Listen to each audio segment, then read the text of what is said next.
Welcome back to Woman I Am You. I am Nicole Ragsdale, and it is a pleasure to be here with you to empower, encourage, enlighten, and inspire you to move through what has held you back in the past and give you the tools to help you take the steps to be the best you. You could be anywhere, but you chose to be here with me, and I truly, truly appreciate it. Today is our last episode for season 2. In today's episode, we will discuss managing life when everything seems to be a priority, strategies to keep working on yourself. And joining us today is a very, very special guest, Miss Lisa Foster. Lisa is highly accomplished, results oriented community leader, team builder, economic and real estate developer. She is a certified real estate appraiser and holds a BS degree in agricultural engineering and a master's in sustainable urban development and planning. While consistently averaging over 40 transactions and 10 million in real estate sales every year, she was also recently honored with an award for displaying unmatched leadership and service in her community as an African American businesswoman by the Chicago Defender. She is the vice president and member of At Gives Back Charitable Board of Directors, featured in Chicago Magazine's Who's Who, and earned Chicago's Association of Realtor Top Producers for 2023 and has spoken on multiple real estate panels. So, Lisa, I just wanted to say thank you so much for being on the show. I truly appreciate So it. sweet. Thank you for asking. Thank you for having me. I wouldn't have it any other way. Absolutely, of course, of course. So before we get started in the questions and all that good stuff, can you just tell the audience a little bit about you, like how you got into real estate and Sure. all about Miss Lisa Foster? All the things. So I did undergrad in engineering, came out making a lot of money in project management, bought a place. Guy came to appraise it. I was like, how'd you do that? So I became an appraiser, became an investor, and then later came into sales. So that is more or less the trajectory of it. I have a wonderful son, Dimitri, 24 years old. And so I'm empty nesting. I'm bossing up and doing all the things that social says I'm supposed to be doing. I think I am, at least. But yeah, so I love doing communal work, being a civic leader in Chicago. And that's really, really important to me, and it's definitely fulfilling. Okay. And just a regular girl, other than that. Okay. Okay. Well, thank you for that. Sure. So what I like to do is just ask some questions. A lot of the questions are gonna have to do with like managing life, right? When everything is a priority, right? The juggle of life. And I know for me, it's something that I struggle with sometimes, right? Like we were just talking a little bit earlier about like waking up knowing that I had tons of things to do and then my phone wasn't working. Like, what the heck? Always something. Always something. So then I had to reorganize my day, reconfigure everything. And the phone is tough, right? Like, that ain't even like, it's not even like, oh, I got a flat tire. It's like, my phone isn't working. I know. Listen, and I have to use it for GPS. So, like, that was a struggle today. Just had to say that. My life is heavily weighed within their phones. Yes. So, let me ask this. Can you share a specific moment in your life where you felt completely overwhelmed? And what's the first step that you take to regain control? Specific, like you want to know the situation or just how I push through? Yeah, tell me a situation, an example of a time where you were overwhelmed and kind of the steps that you take in order to like. I'm overwhelmed every day. Like, it's a Tuesday, Well, I deal in real estate, right? So it's very emotional. There's a lot of money involved. Yeah. So I have different bosses. Okay. At any given point in time, right? Depending on how many deals I'm juggling, how many things are not selling, how many things have sold, etc. Um, so it is always very stressful. Sometimes I'm dealing with people who could be homeless for a little while if this isn't navigated correctly. Right. So I can pick a myriad of those things. But how I try to push through it on a in a workspace is I do rely on my expertise, my experience, um, calming the other side down. Right, here's what's happening. Here's how I expect for this to roll out because I need them to be calm, so I can be calm, so I can know how to resolve it. Right. So if I get someone barking at me, it's just kind of like it gets reactive, and then that's just not a space of help. Right. I'm here to solve a problem, and that's what I'm charged myself to do. So we were talking earlier about just difficult times, even especially with life. I try to just go through it, right? Like, okay, let's sit down. What can I do in this moment that's going to be impactful, right? I do things as simple as like writing it down. Like I'm a writer, I have a little booklet, I have my phone, and I'm all about it. But I actually write things down. First of all, it gets it off of my brain. It's down there. It makes me repeat myself to it. And I am a schematics kind of person. Like, let me see kind of how this really and truly does look. And sometimes it helps me to lay it out. So prioritizing what's important, what's the most impact that I can do in the time that I'm given, and just really get in front of things. I have a thing that I live by. I try to call it "Do It Now," because when I procrastinate, it stacks on top of each other, and I'm not able to be present where I am, right? Because I'm trying to deal with the things that I didn't do back there. So I think that also helps women, anyone in general, just to be in front of the situation. And I understand that completely. I think for me, even like, as I mentioned, just for example, today, like not having the phone working, right? So it's like, at first, I can feel myself getting like heated, right? Like I'm like, oh my god, it's no one's fault either. I'm gonna blow a gasket, but then I'm like, okay, just stop. I think for me, that's what's helped me to just stop. Stop, take a pause, think through it, and what I call it is like my reality list. Because we have our to-do list, right? That lists out all the things we think we can get done in a day. And then we actually have our reality list, what we actually can get done and what needs to get done now.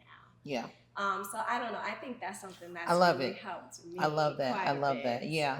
Stopping is key because, right, sometimes we just go. For sure. We'll miss some things and we are reactive versus being proactive too. So I love that. Yes, for sure.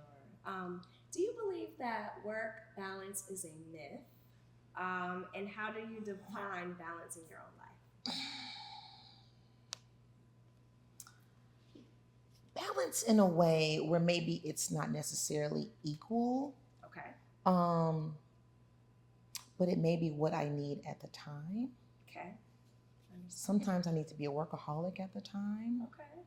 And sometimes I need to be all the way off. So tell me what that looks like. I got a little hot flash. So that so that could look like, again, my business is very cyclical. Okay. From April to August is pretty hardcore. It's cyclical, but it's pretty hardcore. So that looks like, me not hanging out or doing any of the cool things in June and July on the weekends because I work when people don't work. And it looks like me taking off the month of August. Right. Okay. So I'm looking forward to that. It's just like, you know what? It's delayed gratification. Yes. And what I do is wholesome work. And I would hate for someone to miss out the home of their dreams because I was hanging out at the pool in Miami. Right. Get it?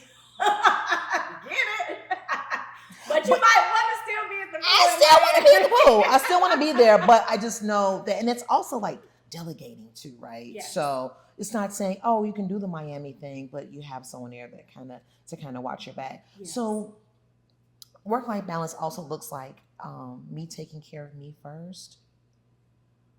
I cannot take care of my family, my child, my clients until I am good. For sure. So I don't care what that looks like. I don't care if that means extra sleep in the morning, Yes. working out in the morning, if you want to do a little extra work. Yes. Or meditate. That's what I'm saying. It could be a myriad of those things. Yes. So I try to time block. And I try to really stick to it. And when I do that, that's a good Lisa. Like, okay, Yeah, And when I ready for kind the of get day. off of that, it'd be like, dang, like when you miss working out a couple of days, you're just like, you just didn't feel like I yourself. didn't feel like myself, for sure. So that could be what that might look like, right? So Mhm. I work hard, I vacation hard. I go hard for my people. Like I just try to be really, really present where I am. That's what I'm working on. Yeah. Just being really, really here, because I've learned that if I'm mentally all these places, I'm not here anyway. I'm inefficient. Now I got to do the thing that would have taken me 30 minutes to do for 2 hours. Right. Let me just hone in, Yes. knock this out, and then Yes. move on to the next thing. Yes. And you can feel it, right? Like even today, like I could feel myself like boiling over. And so it was like, okay, I had to can't- tell you, like I was boiling over. The steam was coming out my ears.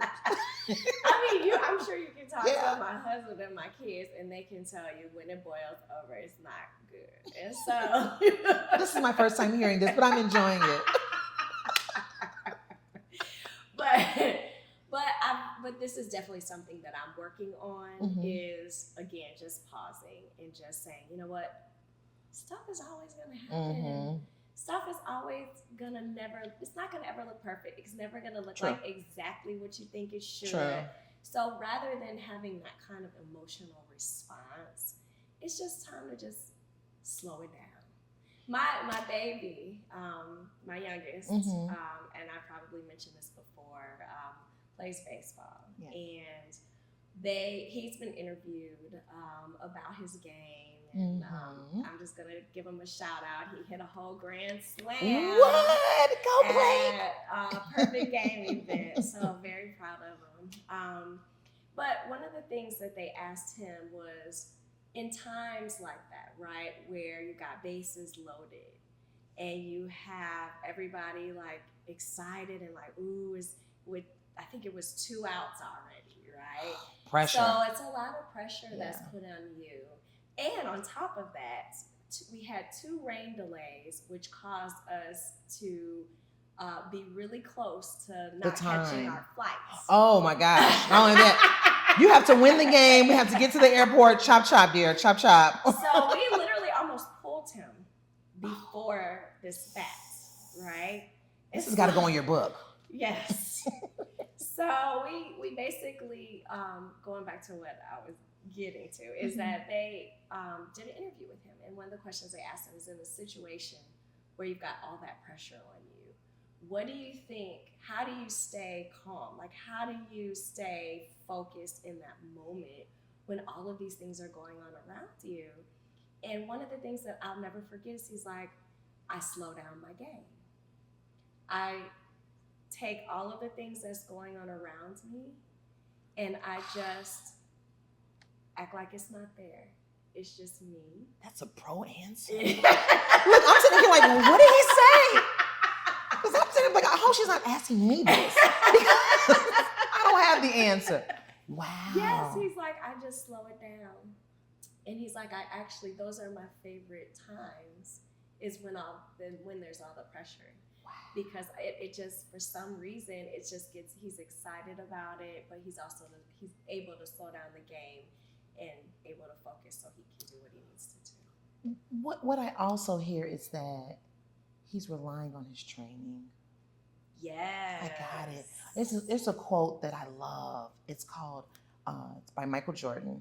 Mm-hmm. It says, champions are made when no one is looking. Yes. And when I hear that, you see me on the court, you see me on the baseball diamond, you see me, doing the deals, having the meetings, but you didn't see the work behind it, right? Yes. You didn't see the ugly days at 5 a.m. Mm-hmm. You didn't see the long days. You didn't see the losses that I took, No doubt. right? So, you see the big W, which that's cool, He's like, I deserve that W. He's like, I deserve this grand slam. No We're going to doubt slow this about thing it. on down. He's No doubt relying on about his it. training. He's Yeah. strong enough. Yeah. This isn't luck, Yes. right? He's just like, This is what you guys are just showing up. I've been here.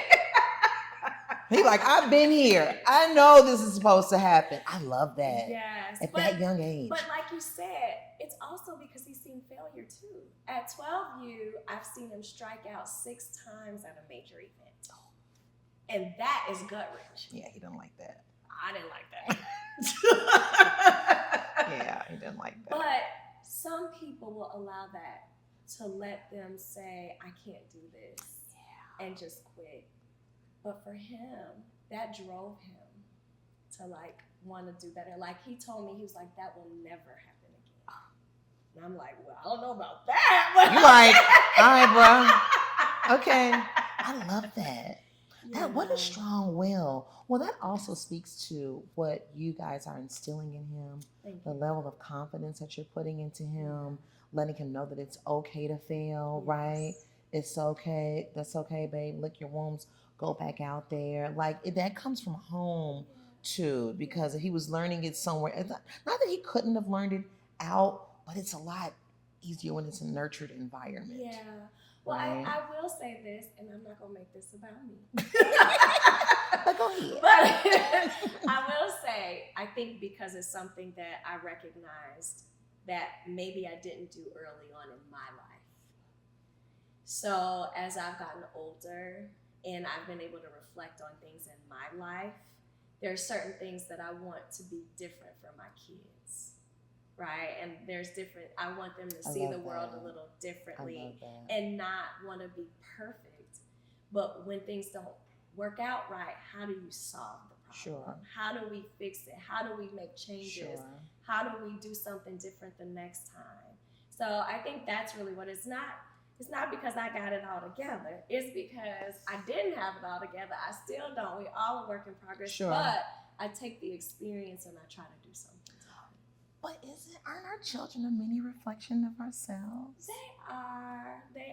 That we allow them for that. And then we were also chit-chatting a bit ago about learning ourselves, you know, at this age. Yes. You know, like who am I now that I'm still Dimitri's mommy, right? But I'm not the mommy who has to pick up the socks, who has to prepare the yes. You know, so I'm not that. So like, who am I now? Mm-hmm. You know, and just identifying that and just kind of sitting in it. Like, it doesn't have to be a rushed decision, but it's also a reflection of just like that you built them to a space of independence, right? Because you got to raise them. You got to raise your children either way. You got to raise them when they're young. You're going to raise them when they're old. That's right. Which one you want? Right, exactly. Because do you want somebody staying at home with you when they 20, 30, 40, 50 years old because they don't know how to do it for themselves? Not me. That's a whole lot to unpack. But let's not digress. Cheers to that. Cheers to raising independent children. Oh my gosh. Ooh. So yeah, we're drinking on this episode, y'all. Yes. Yes. So another question for you. Okay. What is your personal philosophy on prioritization? Do you follow any specific framework or is it more intuitive? I think that it's more intuitive. Okay. Again, I think it's because of the nature of my business. I tend to need to put out fires. Right? What's on fire now? Yeah. What looks like it's going to be a fire. Yeah. You know, and it just might kind of be based on that. But if I could slow things down, I would prioritize them. I try to do the thing I don't like to do first. Yeah. Yeah. Right? Yeah. Or sometimes I'll do the thing I like to do to build up a little confidence. Yeah. But I gotta be careful because when I do that one, sometimes the thing I don't like to do don't get done. Right, because you don't because you're in a good mood. Girl, I can pick up I would prefer to pick up your house and move it 6 inches over than to do marketing. I would be like, call the architect. We'll get a crane. Like, there's just some things I just don't want to do. Okay. And that's some things I need to delegate, right? I need to let go of that. For sure. Identify you don't like it, because then you get analysis paralysis and I don't post on social media the way I should. I'm just like, oh girl, I sound like that. Oh girl, look at my. And you just go into this thing and I'm just like, just don't even post it at all. But you want to have a presence. This is an example of things, but I just don't like marketing, period. Understood. I don't like mailers. I don't like, any type of advertising things. So I hire out for it. Which is good. So I identified it. I see it. Don't like it. Moving on. I'm gonna pay someone to do it. Moving on, because it's got to get done. It has to get done. It's just how you get it done. It doesn't have to necessarily you. You can get somebody else to come in and help you out. Yeah, and then you get to do more of what you like to do. Exactly. But that's a real thing with a lot of things too. Like some women I know, they feel bad about having a nanny, or and I'm like, girl, why are you struggling? Girl, stop it. Yeah. That's strong. Like, it's that guilt. That guilt stop. That we do to because you care about your children. Yes. You're getting them someone else in that space to take care of it. Now, there's boundaries to everything. Sure. But if there's something that you can it's only one you. And if there's something that's like, okay, this is redundant, someone else can be doing this. We're not splitting atoms here. We're not figuring out a new color pattern. Yeah. Like, just get someone else to do it if you can, or allow someone to help you, right? Allow the help. That's hard. That's hard too. That's hard because sometimes you want to be in control of everything, but you can't control everything. And sometimes you got to let go of some of that control. I am guilty of that. Yeah, I think we are. And it's not what you think it is. You're thinking it's I'm strong. It doesn't look that way, right? Because you're coming in frazzled, you're all over the place, whatever the case may be. And it's just like, getting to that calm space, whatever that looks like for you. Yeah. Whatever that looks like for you is very important. And a way to think about it too is, when you rather have that quality time, especially with the kids, and not feel like, oh, I got to do this, and then I got to do that. And I feel like one of the things I talk about is how when I look back at my life as a young mother, and I regret some things because I feel like I was so busy. Okay, what's next? What do I have to do? Who has to go where? What? And it didn't allow me to really enjoy that time the way I really feel like I should have. You don't get it back. And you don't get it back. I should have shared this. So there's a baseball story for real estate. So I was working 2 jobs. I was doing real estate and I was doing project management with a big company. Okay. And I was making all the money. Mm-hmm. If it was there, I was making it. Mm-hmm. And my son came in. He was about 4 or 5. He's like, Mommy, it's the last game. It's T-ball. It's the last game. Are you going? I'm like, what last game? What's going on? And I was like, oh my gosh. First of all, they've been losing all season. That's the worst. He even lost that game. But I wasn't there. And seeing him like, he had all the things, all the toys, going all the places. He wanted me to see him miss the T-ball. He just wanted you there. He just wanted you there, me there. Mm-hmm. And I said, you know what? You can't make it all, right?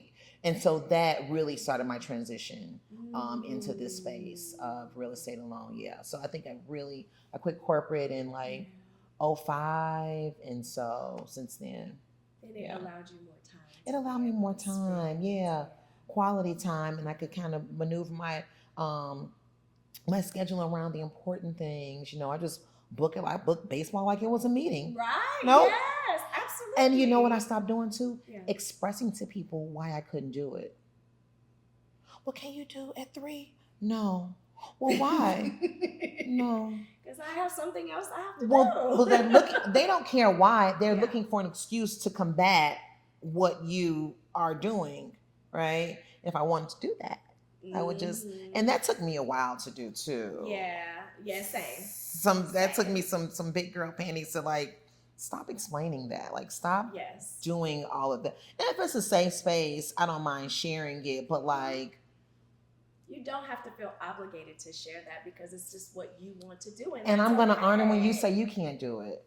So why is it that you can't honor when I do? We have to all give each other some grace. That's correct. Absolutely. Yeah. Absolutely. Well, let me ask you, what is a non-negotiable for you in your daily routine that helps you manage stress, even when everything feels like a priority? Despite the bags under my eyes, which are hereditary, by the way, I get my sleep on. I love that. I get my 8 hours. Like, if something is keeping me up, like it's really, really heavy. Yeah. Like I make it a safe space. Like the candles are lit, it's dim. Like before I go to sleep, it's like a whole thing. Yeah. People be like, I was calling you at 9 o'clock. I was like, oh, my phone shuts off at 9. Boundaries. If you're not in my list, like that's a big deal for me. And again, it kind of goes back to me resetting, and taking care of myself first. Yes. And that's just kind of a thing for me, Yes. right? So it's not always sleep per se. It's just sometimes it's winding down. My friends, wait till they see this. So my friends, it's a running joke. I'm a napper. Okay. I'm a napper. I love that. Yes. And it doesn't always require like hardcore sleep. Right. Sometimes I cut my phone off. Yeah. I kind of sit in the dark. May sit in my car for a minute and just try not to have anything in or out of my head. Even if it's a 10-15 minute reset. Like 10-15 minutes does a lot for me. And I'm ready to go. So I know it doesn't sound sexy. It's not about sounding sexy. It's about giving suggestions and talking about what you do. Like what works for you. I shut it down. I will shut down for 10 or 15 minutes for the day. To me, that's a nap. That's considered to be a nap. It may not be necessarily a horizontal situation. Yeah. It's just, you know what, I don't do it all the time and every day, but when my body calls for it, I do not ignore it. And I like that you said that. You feel it, right? I do not ignore it. Sometimes we ignore those feelings. Sometimes we like push it to the side, act like it's not important and not meaningful. But our feelings are our feelings. Sure. And we do need to acknowledge them. We need to acknowledge them and we need to do something about it and not just ignore it. Because if you ignore it and you keep ignoring it, eventually it explodes. It starts looking like anxiety. It starts looking like different diseases. And that's why it's so important. You know, a lot of people talk about self-care, but it's super important. And I don't think that people understand all the time what self-care is. It doesn't mean that you're spending a day in a spa every day. Right. But what it does mean is it's taking that small amount of time for yourself when your body says, I can't do this anymore. I need to walk away from this, or I just need to sit still. And it's truly, truly important. And it's important to identify it, right? Yes. Not that you're able to act on it all the time, but I just feel like, girl, just identify it, right? Yeah. Especially if you're hearing it from loved ones and other people, and if you're feeling a way about it, you know, get some additional help. Just at least try to start identifying it so you can know how to combat the problem, how to address it. I think that some anxieties or, to your point, health issues that people are going through, your body felt it a while ago. And you ignored it. You know, you made it like, oh, I'm not tired. You know, or you're doing this for the money. You're doing this for the kids and the husband. And it's like, make sure you're doing something for you. Make sure you're doing something for you. I agree. Yeah. So when you feel paralyzed, do you ever feel paralyzed by too many priorities? And what's the thought process that you use to break the paralysis? You kind of mentioned a little bit that if you procrastinate, right? Yeah. So are there some ways that you break the procrastination or the paralysis of not wanting to do something? Yeah, it's a work in progress. Like I said, it's something that I'm getting in front of, which I'm really proud of myself for doing that work. But if it's something that I don't want to do, try to kind of break it down in chunks. Like that. Right? There's a big one here. I am really a non-confrontational person. Like that jarring back and forth, like I would like never win that. Like I just like, I'd be like, because I'm just really a solutions-oriented person. So sometimes if I've got a situation where, or a client or a person I know that might come into that situation, I write down. I take naps and I write down things. I write down the points that I want to really hone in on, because the emotional part will take me way over here and I'll get back like, oh, I didn't say blah, blah, blah. And that's probably one of the worst, not one of the worst feelings, but like I really don't like that feeling of I meant to, you know, say I meant to do such a thing. So I try to write it down to try to keep me focused on that point and to say, yeah, okay, back to this. Back to this. Because I'm trying to get this person to go somewhere, right? And if I go where they're taking me to, that's not where I want them to go. Right, and it may not fulfill what you're trying to understand. Correct. Get to, Correct, right? So here's maybe some things that I need to get the closure that I need. But if I go into a shouting match or, you know, a disagreement to someone and they taking me, you know, off of my message, you know, I don't want to do it. Right. You know, and first of all, is it even worth me going in there? What am I gaining by going into that situation? There's right? No peace. If it's not a work person or like a family member who I have to deal with, I just don't. Don't do it. I just don't even do it. Nope. I just don't do it. I'm cordial and it's cool, but like I just don't even kind of get in the mud with people. Yeah, no, I understand. And it's not my persona, right? Like I'm generally a happy person. Yeah. So I just avoid things that don't make me happy. No. As simple as that may sound, just like, no, I'm not going to do that. Nope. No, I agree. But I think we sometimes maybe overcomplicate things. I think so. I totally see that. Well, what's interesting too, it's not just in work situations. I mean, you can take that even into relationships, right? Because a lot of times you might be trying to get a point across, and your spouse or your loved one might be trying to get something across, and you guys aren't matching or understanding each other.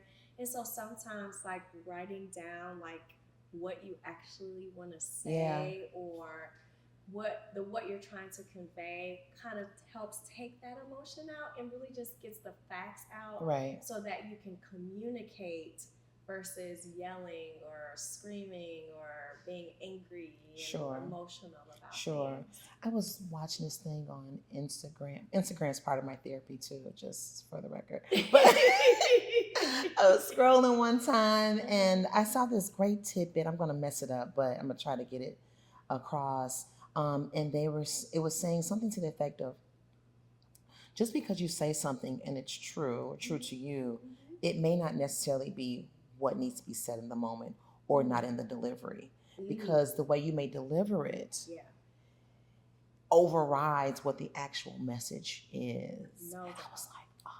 Yeah, no, for real. I love that because I've done that. I felt that done to me before. And it's like, they really wasn't talking about nothing, but they just came at me real sideways. And so my response was sideways as well. And again, we just really didn't get to a point of motion. Well, you get in an energy that's not the goal, right? I mean, my kids and I go through this. We were just talking about this because my intention may be one thing or how I feel about something, and they take it a totally different way. And then what I do like is that because my kids are a little bit older now, they're able to communicate those things. It helps me, again, take a look back at how I've presented it, maybe how I've even presented it up to this point, and how it makes them feel. You know, kids have feelings. We have feelings. So even when it's done to me, I'm able to say, I don't like that. That hurt my feelings. Yeah. Like, I do all these things, and I feel unappreciated, and here's why. And I wouldn't treat you like that. So why would you do that to me? But it's a conversation versus a yelling match, or I don't want to hear what you have to say. Right. And it's also, I love that the children are finding their voice again. That's a space of comfort that you've built for them to be able to say that. And sometimes I know that I'm guilty of it too. I let things go too long. So, you did something back here, maybe kind of like, I'm like, all right, okay. Yeah. And then and then it got to here, and I'm just like, and it's just like, I just didn't, wash that one spoon. It wasn't that one spoon. It was 10 steps back that I didn't make mention to. And so I'm learning that to bring it up until things kind of get to terminal zero. Because sometimes I will go off. Like, I'm not confrontational, but when I go, it's just like, no, that was extreme. It's just like, I just need to kind of bring it on back. So I love that. I love that they're able to express themselves, and you're able to receive it. That's a big deal. But that's growth for me because I haven't always been able to receive it. But again, my goal is to grow and be better and do better, and thus this whole podcast. So yeah, I think I'm doing good. I think you're doing a fantastic job, and you're sharing it with other women because who else is listening to this and feeling the exact same way? Absolutely. And saying, you know what, I'm not alone. It's not the end of the world. I can go salvage that relationship. That's right. I can go bring this thing back. I can, and they can. Yeah, you're not canceled. Yeah, yeah. But you gotta mean it, right? You gotta mean the apology, and it's gotta be work behind the apology too. No doubt about it. That's the important thing. No doubt about it. Can you walk us through your process for deciding which big project to pursue when multiple opportunities seem equally valuable? Is money an answer? No. I think it's like having what's going to have the largest impact, short and long term. Okay. Right. So that could look like what boards to sit on. What charities do I want to give to, or do I give time? Do I give money? Do I give resources? I love to help them all, which is great. But what is core to me, right? What is core to my value statement?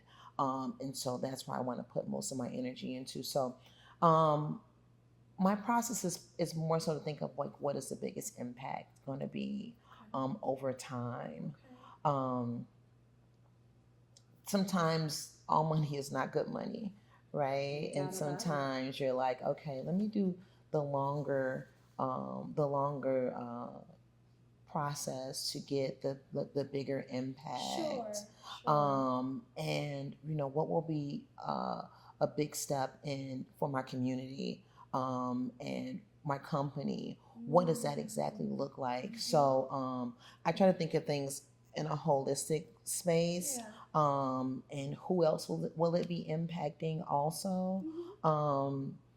And that's more so what I think about. So kind of lay it out, look at things, literally make a list of things, and move forward from there. Sometimes it helps me in my negotiations with projects, right? So it's like, you know what, I kind of want to do this. Can we kind of marry this together to get something done, and like maybe this resource can help that resource. And so I always look for the collaboration of things. How can this also benefit the other party? Yeah. And you mentioned that you sit on the board of directors for At Gives Back. Yes. Can you tell me a little bit about that? Yes, of course. So At Gives Back is through At Properties. It's our charitable arm. We support big organizations like Habitat for Humanity, Chance the Rapper Social Works. This year we're doing Common, I don't know if it's Common Ground, but it's with Common Sense's charitable organization. So we give $100,000 every year for that. And then we also have smaller organizations that we've been getting into, which I'm really excited about. So we've done things like Dion Chicago Dream. He does food insecurities over in Inglewood, where he's literally helping to serve 70,000 people. And I know that because I specifically help with that one. But we've also given to Gary's Cafe in the northern suburbs, where they're helping autistic adults get a job in a cafe. Like small things like that that are just like these many soldiers like that are doing the work every day on the ground. The big organizations are great. Yeah. We love those. Yeah. However, those little ones just have a really special space in my heart because they're face to face with the client. Yeah. There's another one that I did. We haven't given to them, but I just did it because I felt like it. It's called Humble Design, Okay. and it was just so dope because like they find housing for individuals who have nothing, literally. We come into their home and decorate it. Oh, that's awesome. That's awesome. So they do the design. They say, hey, what do you like? What do your kids like? You know, what do you have? How many bedrooms, etc. They kind of lay out a schematic. I didn't do this part. I'm not that girl. I'm an install girl. I'm not a design girl. So I come to the design day and I'm like, yeah, rah, rah, rah.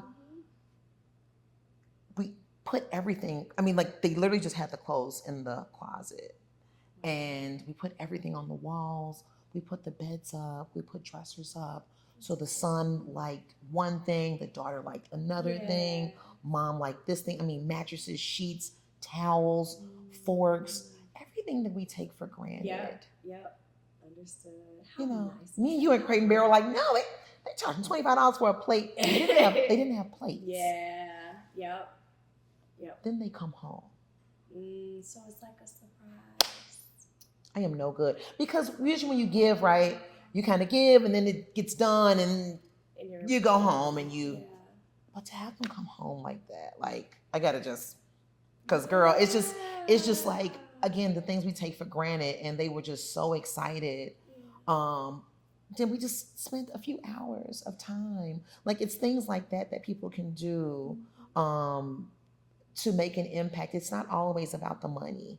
You know, sometimes it's about the time, or just a word that you can bring to someone. Or I just started mentoring this young girl that I met at another volunteer event. And, you know, not obligated to, there's no credit involved. It's like no big movie cameras, but it's just the right thing to do. Well, and the thing about it too is you're having an impact on them, but boy doesn't have an impact on you. Right. Selfishly, right? It's just like, it feeds that little thing that you want to do to give. And I feel like service is the rent that we pay for our success. Because someone did it for us. Absolutely. So I've got one more question for you, Lisa. Looking back, what's the biggest lesson you've learned about managing competing priorities over the years? And how would you apply that to your life today? Like, if you had to look back at your younger self and all the things that you went through, what would you tell that young girl? I carry her with me every day. And she just had such little confidence. And I just wish that she had so much more confidence back then. You go through what you go through, right? Your thing is your thing. And, you know, but gosh, like the things that she worried about was nothing. It was no big deal, right? However, what she's taught me and what I bring with her is her strength, right? Because she endured a lot. She took a lot. She persevered and she smiled even still. And so sometimes I just have to bring her along with me, like, girl, I need you today. I need you to be the face today, right? Because maybe I'm not as confident as adult me as maybe little me would have been. So that's how I would share that with her. And I had a great childhood. It was happy for the most part, etc. But I would just let things bother me that didn't matter. It didn't matter, right? It boiled down to doing the work, right? It boiled down to doing the work. It didn't matter what they said about me. Didn't matter what they called me. It boiled down to getting the work done, completing things, closing it out. Then I found out that I have this other power to make other people feel good around me. And that feeds my confidence a lot, selfishly, right? Like you said, we do these things for them. They kind of do it for us too. So I just love how people feel good around me, right?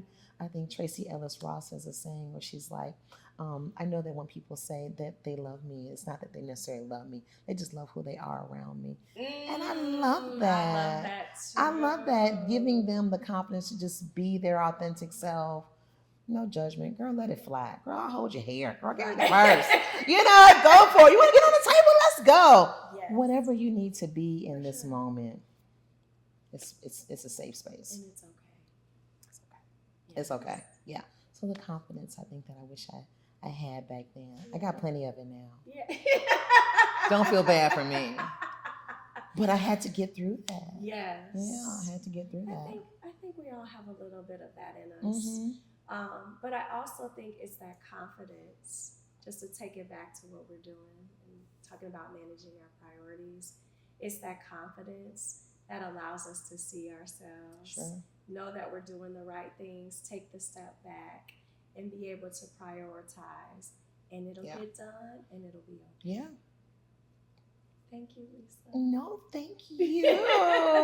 Thank you so much for being on the show. I totally appreciate it. I'm so excited. Bring on the wine. Last show, there must be wine. Cheers, my dear. Congratulations. I'm so proud of you. Thank you. So proud of you. Congrats.